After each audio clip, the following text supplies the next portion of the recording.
I want to tell you a little bit about this because this was an incredible collaboration, not just a Magothy River Association project, but a project that involved a whole lot of other folks.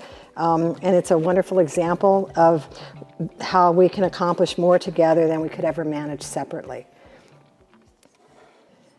So in 2021, on what might have been probably the coldest day in January, folks from the Magothy River Association, McGuire Marine Construction, the Coastal Conservation Association, Sonar Kings, and Cypress Marina teamed up to drop and position precisely 100 concrete reef balls at a location in the Magothy's main stem near Dobbins Island.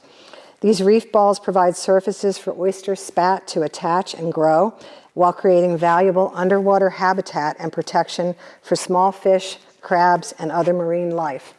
Oysters help to filter the water and do some heavy lifting when it comes to keeping river and bay water clear.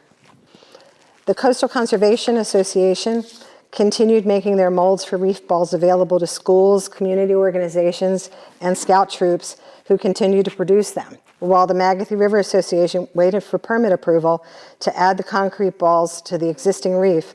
Cypress Marine graciously agreed to stockpile the growing number of locally made reef balls at their marina until there were approximately 175 of those stacked up and waiting for their turn to be placed in the Magothy River.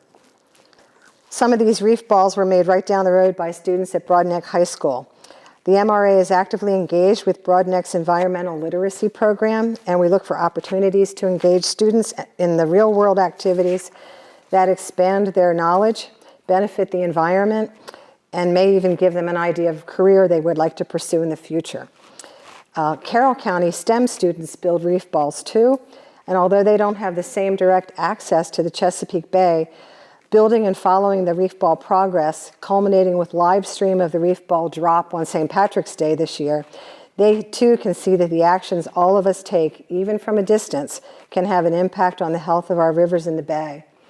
So these next few slides, since the Broadneck kids are the ones that I work with most closely, these really do feature the reef ball making activity at Broadneck last May. So you can see here the kids are slopping around in the concrete. Using concrete, they're filling these molds.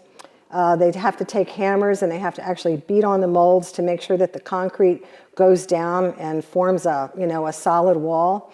They also have to put little spacer balls in there to try to create the openings that are going to allow the marine life safe passage through the reef balls. And that's what a brand new reef ball looks like. They lined them up at the corner of the school, and they had to wait several days for that concrete to cure before they could move them along to Cypress Marine.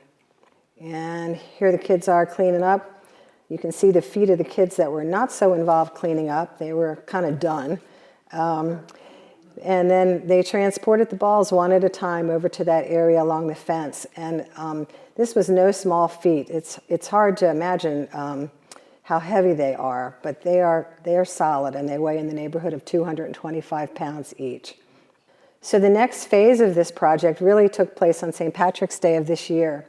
And this is just some of the reef balls that had been stockpiled at Cypress Marine. And Sally mentioned before, we owe a debt of gratitude to Alan Flincham for allowing us to stockpile things there and for also providing some transportation, also forklift activity, and picking these things up and moving them down to the pier where, again, students from Broadneck High came out 2 days in a row and walked down an almost 300-foot pier to take these reef balls one at a time down to the end of the pier where Mike McGuire's barge was waiting to be loaded.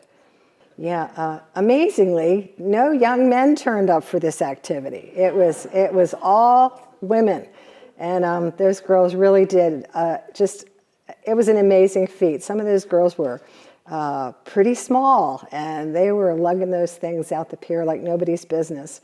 And you can see Mike even let this one gal try out the forklift, or it's not the forklift, it's the crane on the barge itself. And I think this was probably one of her best days ever. She had a good time. And you can see at the end of the pier, Mike McGuire's crew accepting the reef balls from each of the students. And